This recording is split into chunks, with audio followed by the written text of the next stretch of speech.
Staffing के बाद जो नेक्स्ट चैप्टर है वो अपना है डायरेक्टिंग, ठीक है ना।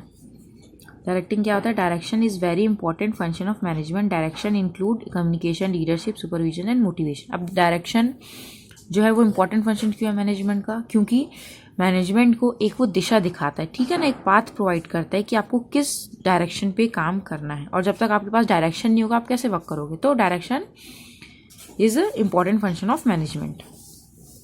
अब मीनिंग इसमें देखेंगे तो मीनिंग में आप ये वाली देख सकते हैं। Directing is the interpersonal aspects of managing by which subordinates are led to understand and contribute effectively and efficiently to the attainment of enterprise objective. ये काम करो, ये थ्यू हैंडमैन की है ना, ये वाली आप करिए, ये ज़्यादा सही है। Directing consist of the process and techniques utilized is in issuing instruction. अब डायरेक्टिंग क्या है? एक प्रोसेस, एक टेक्निक है जो यूटिलाइज करता है, इंस्ट्रक्शन देता है, making certain that operations are carried as an originally planned. देखो, एक डायरेक्शन प्रोवाइड करता है, एक इंस्ट्रक्शन प्रोवाइड करता है, जिससे कि अपन को जिस मैनर में अपन ने एक्टिविटीज़ को, ऑपरेशंस को प्लान करके रखा है, उसी प्लान में वो वर्क करे, है ना। मतलब अपने पाथ से भटके ना, अगर अपने पास डायरेक्शन है तो जो अपन ने सोचा है वहां तक अपन पहुंचे। अब नेचर्स क्या होता है डायरेक्टिंग का? मैनेजमेंट फंक्शन है ये सबसे पहला। Directing is an important function of management. It is through directing that manager initial action is the organization manager get work through direction. अब मैनेजर्स को वर्क कैसे करते हैं? वो डायरेक्शन के थ्रू करते हैं मैनेजर्स वर्क, ठीक है ना। नेक्स्ट क्या है? Connection with performance. कनेक्शन रहता है परफॉर्मेंस से, कैसे?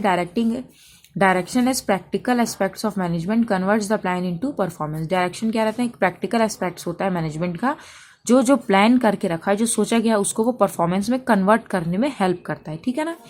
परवेसिव एक्शन है, means direction is a pervasive action of management at all time, at all level. Time spent on direction at lower level is more than the time spent on higher level. अब देखो, pervasive act level में मतलब हर level में इसको try किया जाता है, क्योंकि ये परवेसिव एक्शन है। टाइम जो भी अपन स्पेंड करते हैं लोअर लेवल में, उससे कई ज़्यादा टाइम अपन को हायर लेवल में स्पेंड करना पड़ता है। कंटिन्यूस एक्टिविटी है, क्योंकि आप एक बार डायरेक्शन प्रोवाइड करके आप बैठ नहीं सकते हैं चुपचाप, आपको बार बार डायरेक्शन प्रोवाइड करना पड़ेगा, देखना भी पड़ेगा, सुपरवाइज भी करना पड़ेगा, ठीक है ना। तो ये क्या है? कंटिन्यूस एक्टिविटी है। लिंकिंग फंक्शन में क्या होता है? Direction serve as a link between planning and control. अब देखो, प्लानिंग क्या होता है? जो आपने सोचा है, एंड कंट्रोल क्या होता है? जहां तक आप टोटल पहुंच गए हो। तो ये जैसे ये डायरेक्टिंग, ये प्लानिंग है, और ये डायरेक्शन का पाथ है जो हमें पाथ ले जाके हमें कंट्रोलिंग तक लेके जा रहा है। तो यही समझा रहा है, लिंक है प्लानिंग और कंट्रोल के बीच में। कौन? डायरेक्शन। ह्यूमन फैक्टर में direction is concern with human behaviour, it is an interpersonal aspects of management. अब डायरेक्शन कैसे ह्यूमन बिहेवियर पे पूरा बेस्ड होता है, ठीक है ना। In directing managers deal with human behaviour. Universal है, मीन्स यूनिवर्स में एवरीवेयर इसको रिक्वायर्ड है, हर जगह इसकी प्रैक्टिस की जा रही है डायरेक्शन की, ठीक है ना। Flow from top to bottom, और ये आता कहाँ है? टॉप से बॉटम की तरफ आता है, क्योंकि डायरेक्टिंग कौन करेंगे? टॉप लेवल की करेंगे, लो लेवल को, है ना। अब प्रिंसिपल क्या होता है डायरेक्टिंग के? First, principle of harmony of object. इसमें क्या है? According to this principle there must be coordination between individual objective and organizational objective. अब हार्मोनी मीन्स एकता के साथ एक साथ मिलके काम करना। तो डायरेक्शन किसको में हेल्प करता है? कोऑर्डिनेट करने में हेल्प करता है इंडिविजुअल ऑब्जेक्टिव्स को और ऑर्गेनाइजेशनल ऑब्जेक्टिव को, दोनों को एक साथ लेके आता है, ठीक है ना। Every individual working in organization expects attractive salary. अब देखो, जो भी इंडिविजुअल वर्क कर रहा है ऑर्गेनाइजेशन में, उसको अच्छी से अच्छी सैलरी चाहिए, प्रमोशन चाहिए, वर्क में उसकी रिकॉग्निशन चाहिए, मतलब उसको उसके जाने, ठीक है ना। On the other hand organization seek to achieve maximum profit and bigger market share. और उसकी दूसरी तरफ मार्केट को क्या चाहिए? अपनी ऑर्गेनाइजेशन को क्या चाहिए?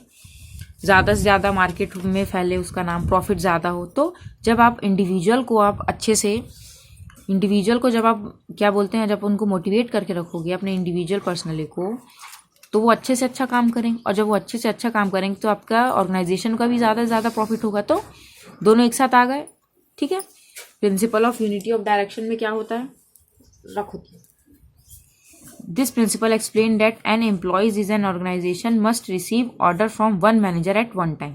यूनिटी ऑफ डायरेक्शन अपन ने पढ़ा था, एक मैनेजर को सिर्फ अभी कमांड मिले, एक एम्प्लॉय को कमांड मिले सिर्फ एक मैनेजर के साथ, और at a time, one time. If he receive order from multiple persons, it will be lead to solution of situation of confusion. अब जाहिर सी बात है एक से ज़्यादा लोग से वो अगर उसको ऑर्डर मिलेंगे तो वो कंफ्यूज हो जाएगा. that is which work is to be done on priority. क्योंकि अब देखो 3-4 बॉसेस मिलके उसको ऑर्डर दे रहे हैं तो वो फिर ये कंफ्यूजन रहेगा उसको मैं किसका काम पहले करूँ, है ना. Therefore the effective direction this principle needs to be followed. तो इसलिए अपन को एक पर्सन को मतलब एक एम्प्लॉय को एक मैनेजर सिर्फ direction they. Principle of maximum individual contribution. According to this principle, an organization must adopt such techniques as to ensure that every employee could contribute his maximum towards achieving the organizational goal. अब इसमें क्या बोल रहा है, इस principal के according जो organisation है उसको एक टेक्निक अडॉप्ट करनी चाहिए जिससे क्या होता है, जिससे एम्प्लॉय ज़्यादा से ज़्यादा कंट्रीब्यूट करे ऑर्गेनाइजेशनल गोल की तरफ, है ना, ज़्यादा से ज़्यादा अपना वो बेस्ट दे ताकि ऑर्गेनाइजेशनल गोल अचीव हो. Principle of proper direction technique में the choice of technique must be done as per the behavior of employees and condition of organization. Technique का चूज आपको बहुत सही तरीके से करना चाहिए. जैसे आपके पास एम्प्लॉयज़ हैं, जैसा आपका ऑर्गेनाइजेशन कंडीशन है, उसके अकॉर्डिंग आपको अपने फैक्ट्री में अपने ऑर्गेनाइजेशन में किस तरह का टेक्निक यूज़ करना है आप उसके अकॉर्डिंग यूज़ करें, ठीक है ना. क्योंकि जैसा आपके लोग चला सकते हैं, जैसा आपका ऑर्गेनाइजेशन में फिट बैठता है उस तरीके का. नेक्स्ट प्रिंसिपल क्या है, प्रिंसिपल ऑफ लीडरशिप. इसमें क्या होता है, this principle suggest that while directing the manager must take care of feelings of the employees. अब जब मैनेजर डायरेक्ट कर रहा है एम्प्लॉयज़ को तो उसको उसकी एम्प्लॉयज़ की फीलिंग का भी ध्यान रखना पड़ेगा, ठीक है ना. As a leader manager must extend his support to avoid any dissatisfaction among employees. अब मैनेजर को क्या करना पड़ेगा, एम्प्लॉयज़ को सपोर्ट करना पड़ेगा जिससे उसके मन में जो डिससेटिस्फैक्शन की भावना है, ठीक है ना, वो दूर हो, वो सेटिस्फाई हो, ठीक है. Principle of use of informal organization में मीन क्या रहता है, अब आप थोड़ा वर्क आप ह्यूमन के साथ ही वर्क कर रहे हैं तो आपको थोड़ा इनफॉर्मल रिलेशन बनाना पड़ेगा, ठीक है ना. इनफॉर्मल मीन्स कैसे, friendly behaviour. For effective direction, अगर डायरेक्शन इफेक्टिव रखना है, the manager needs to understand the importance of informal group instead of inside the organization, ठीक है ना. ये हो गए. अब एलिमेंट्स क्या होते हैं डायरेक्टिंग की.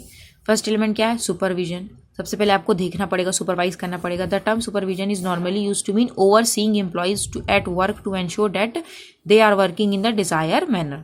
ओवर सीइंग मीन्स देखना एम्प्लॉयज को जब वो काम कर रहे हैं ताकि वो सही तरीके से काम कर रहे हैं कि नहीं कर रहे हैं. The person who supervise the worker is called superior, supervisor.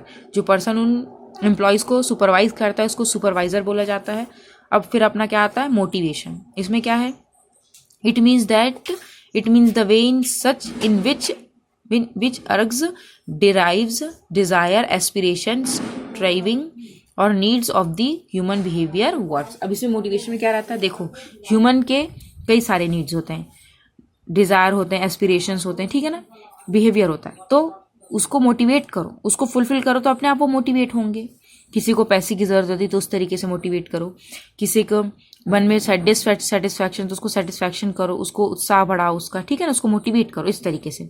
तो मोटिवेशन इस कई तरह के होते हैं, ठीक है ना. अब लीडरशिप में क्या आता है, leadership is the ability of the manager to induce subordinate to work with confidence and zeal. Leadership में ऐसा लीडर होना चाहिए कि जो अपने सबॉर्डिनेट को इंड्यूस करे कि वो अच्छे से अच्छा वर्क करे, उसका कॉन्फिडेंस लेवल बढ़ाए. If coordinates and channelize the best to of efforts of the subordinate, जिससे क्या होता है जो सबॉर्डिनेट है वो ना बेस्ट से बेस्ट परफॉर्मेंस देते हैं. फिर कम्युनिकेशन, इसमें क्या आता है, communication means exchange of ideas, facts, opinions और इमोशन बिटवीन टू और मोर पर्सन. कम्युनिकेशन क्या होता है, एक्सचेंज होता है आइडियाज का, फैक्ट्स का, ओपिनियंस का, एक से ज़्यादा पर्सन के बीच में. In order to achieve the desired result, it is necessary that worker must be told what, when and how they are expected to perform. Communication से अब उनको समझाया जाना चाहिए कि कैसे वर्क परफॉर्म करना है, कैसे उसको फुलफिल करना है, ठीक है, अचीव करना है. अपना नेक्स्ट क्या है, इंपॉर्टेंस ऑफ डायरेक्शन. अब इंपॉर्टेंस क्या होता है डायरेक्शन के, देखो ये जो एलिमेंट्स है ना अपन इसी के बारे में अपन आगे अभी चैप्टर में पढ़ेंगे. अब इंपॉर्टेंस में क्या है, deals with human factor. Human factor से डील करना है आपको. Direction is an important function of management because it deals with human factor and essential and sensitive factors of production. Initiative action है, शुरुआती action means it constitutes the life span of an enterprise and sets into motion all activities of an organization are initiated through direction, क्योंकि जो भी activities है वो direction से ही आती है, क्योंकि आपने एक बार प्लान किया फिर आप डायरेक्शन के अकॉर्डिंग चलोगे तभी तो आप ऑर्गेनाइजेशनल ऑब्जेक्टिव अचीव कर पाओगे। एंश्योर्स कोऑर्डिनेशन, कोऑर्डिनेशन इंश्योर कैसे करता है, it helps in creating mutual understanding and team work among the members of organization. अब देखो सब डायरेक्शन के पाथ में एक साथ काम करेंगे तो अपने आप इनके बीच में क्या आएगा, कोऑर्डिनेशन आएगा, है ना, एक साथ सब बीच में म्यूचुअल अंडरस्टैंडिंग आएगी, सब एक दूसरे को समझेंगे, एक साथ काम करेंगे। फिर क्या है, leads to integral group activity, integral group activity है, अकेले तो कोई ऑर्गेनाइजेशनल गोल अचीव कर नहीं सकते हैं, सब साथ में मिलकर काम करेंगे तभी अचीव हो पाएगा, इसलिए ग्रुप एक्टिविटी है, ठीक है ना। नीड एट ऑल लेवल, हर लेवल में इसकी जरूरत पड़ती है। Direction is important at all level of management, all 3 levels, medium, top और बॉटम, हर लेवल पे इसकी जरूरत है, ठीक है ना। इम्प्रूव इफिशियंसी को इम्प्रूव करता है कैसे, bye directing effectively the manager utilize employees potential through motivation and leadership which are part of directing.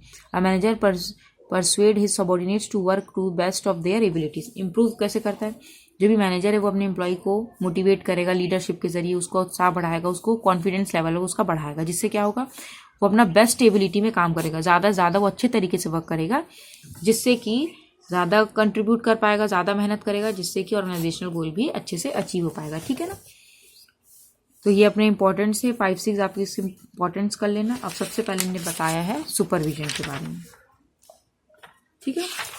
अब सुपरविजन क्या होता है मैंने पहले ही बताया, जो वर्क कर रहे हैं एम्प्लॉयज उनको देखना है। Supervision refers to the face to face contact between the superior and his subordinate, face to face contact होना, जो सुपीरियर है जो और जो सबॉर्डिनेट है वो।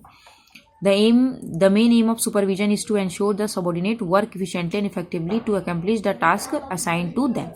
अब सुपरविजन में क्या रहता है, सुपरविजन में ये इंश्योर करता है कि जो सबॉर्डिनेट है वो इफिशिएंटली और इफेक्टिवली, जल्दी से जल्दी और इफेक्टिवली अच्छे से काम करे, जो भी टास्क उसको दिया गया सही टाइम पे पूरा करे, ठीक है ना।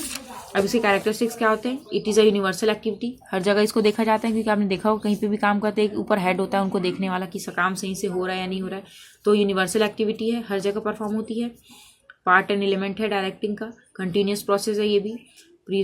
Supervision is directed and is link between seniors and juniors, direct होता है और ये लिंक किसके बीच में होता है, सीनियर और जूनियर के बीच का लिंक होता है। It decide whether the work is in the organization is being done effectively और नॉट, इससे ये पता चलता है कि जो ऑर्गेनाइजेशन में वर्क हो रहा है वो सही तरीके से इफेक्टिवली हो रहा है या नहीं हो रहा है, ठीक है ना। अब इंपॉर्टेंस क्या होता है सुपरविजन का, फर्स्ट दिया है motivation and encouragement to workers. अब जब सब आप सुपरवाइज कर रहे हो तो आप लोगों को देख रहे हो, आपको खुद पता चल रहा है कि कौन कैसा काम कर रहा है। अब जो सही तरीके से काम नहीं कर रहा है, कुछ उसमें खामियां हैं, तो आप उसको सही करिए, मोटिवेट करिए, एनकरेज करिए। तो फर्स्ट ये है importance, the efficient supervision accords human treatment of work, the supervision pay due respect to views and emotions of the workers. जो भी वर्कर्स काम कर रहे हैं उसके व्यूज़ को आप एक्सेप्ट करिए, रिस्पेक्ट करिए, क्या बोल रहे हैं सुनिए उनके सुझाव को। He also rewards worker for their good work, और अगर वो अच्छे तरीके से काम कर रहे हैं तो आपको उनको रिवॉर्ड भी देना चाहिए, ठीक है ना। He is a constant source of inspiration to workers. Effective communication में क्या होता है, every worker must clearly understand the nature of work he is expect to do and manner in which he is to be do. Communication से आपको बिल्कुल बताने की क्या करना है और कैसे करना है, ये आपको उसको समझाना जरूरी है। प्रॉपर असाइनमेंट ऑफ वर्क होना चाहिए। Every worker should be assign duties keeping you there his knowledge skills and experience. देखो जिसको भी आप काम दे रहे हो उसके क्षमता के अकॉर्डिंग काम देना है, उसका कितना नॉलेज है, कितना स्किल्स है, क्या इतना एक्सपीरियंस है, उसके अकॉर्डिंग उसको काम देना चाहिए। Supervisor ensures proper assignment of task to workers, ठीक है ना, कि जो भी वर्कर्स हैं उनको उनके एलिजिबिलिटी के अकॉर्डिंग उनको वर्क दिया जाए। सोल्यूशन ऑफ प्रॉब्लम्स, जो भी प्रॉब्लम्स उसका सोल्यूशंस है। In the course of doing their work operators face problems, they need advice and guidance in performing their duties. अब उनको एडवाइस और गाइडेंस की जरूरत पड़ती है, क्योंकि जाहिर सी बात है काम कर रहे हैं तो कुछ ना कुछ उनको रुकावट आ जाती है, कुछ समझ में नहीं आता, तो सुपरविजन के जरिए अपन उनको समझा सकते हैं, कुछ मिस्टेक कर रहे तो उसको सुधार भी सकते हैं, ठीक है ना। तो सॉल्यूशन प्रॉब्लम को सॉल्व करते हैं अपन। Achieving goal of the enterprise, और गोल है जो भी एंटरप्राइज का वो अचीव होता है कैसे, the supervision seeks the best efforts and energies to worker. जो सुपरवाइजर रहता है वो जो वर्कर्स हैं उसकी एनर्जीज और एफर्ट्स को एक सही दिशा में लेके जाता है, जिससे क्या होता है ऑर्गेनाइजेशनल ऑब्जेक्टिव अचीव होता है, ठीक है ना। और मेंटेन डिसिप्लिन रहता है कैसे, there can not be smooth flow of production work unless proper discipline is maintain. Production का स्मूथ फ्लो कब होगा? जब वहाँ पे प्रॉपर डिसिप्लिन होगा तभी होगा। और डायरेक्शन से क्या रहता है? एक सुपरवाइजर रहता है जो हमेशा देखता रहता है, जिससे कि डिसिप्लिन मेंटेन रहती है। क्योंकि आपको खुद पता है, जब आपके क्लास में प्रिंसिपल खड़ा रहेगा तो आप अपने आप ही शांत रहेंगे, आपने खुद देखा होगा, ठीक है ना। तो वही, अगर एक हेड होगा सामने खड़ा रहेगा सर पे, तो अपने आप डिसिप्लिन मेंटेन होगा, ठीक है ना। क्योंकि कमांड देखो यहाँ पे लिखा ना, individual under the command of the supervisor is necessary, अगर डिसिप्लिन चाहिए तो, ठीक है ना। अब सुपरवाइजर का क्या रोल होता है? The work of supervision is done by at all levels from top to bottom. The role of supervisor has very important as the actual task of management is done by him. देखो supervisor का role जरूरी क्यों? क्योंकि जो main task है वही कर रहा है, क्योंकि वही तो काम करवा रहा है ना।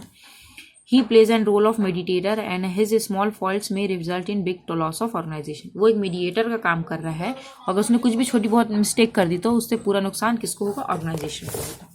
अब गुड सुपरवाइजर की क्या क्वालिटीज होनी चाहिए, है ना, कि आप गुड सुपरवाइजर हो। He must be possess proper technical knowledge, उसको प्रॉपर टेक्निकल नॉलेज होनी चाहिए, ठीक है ना, सुपरवाइज करना आना चाहिए। He must possess the quality of good administrator, उसके पास क्वालिटी होनी चाहिए गुड एडमिनिस्ट्रेटर का, मतलब सही तरीके से समझाने वाला होना चाहिए, कैसे काम को करवाना है ये उसको आना चाहिए। As the supervisor has to deal with human elements in the business, he must be impartial in his work. अब देखो उसको काम किससे करवाना है? ह्यूमन से काम करवाना है, तो उसको बिल्कुल इम्पार्शियल होना चाहिए, किसी के प्रति उसको भेदभाव नहीं करना चाहिए, रिस्पेक्टफुली सबको इक्विटेबल ट्रीट करके उसको काम करवाना चाहिए। He must be accord due consideration to emotion needs of his subordinates, और उसको उसके मतलब जो भी सबॉर्डिनेट्स के जैसा भी इमोशन है उसके अकॉर्डिंग उसको काम करना चाहिए। He should be capable of creating and maintaining cooperation and coordination, उसको वो कैपेबल होना चाहिए कोऑर्डिनेशन और कोऑपरेशन को एक साथ लेके चलना चाहिए, ठीक है ना, मेंटेन करके चलना चाहिए। Moreover he should possess patience, good nature, foresightness and witness, patience होना चाहिए, है ना, गुड नेचर होना चाहिए, फोरसाइटनेस मतलब आगे की देखने की क्षमता होनी चाहिए, और विटनेसेस, ठीक है ना। तो ये अपना सुपरविजन का था।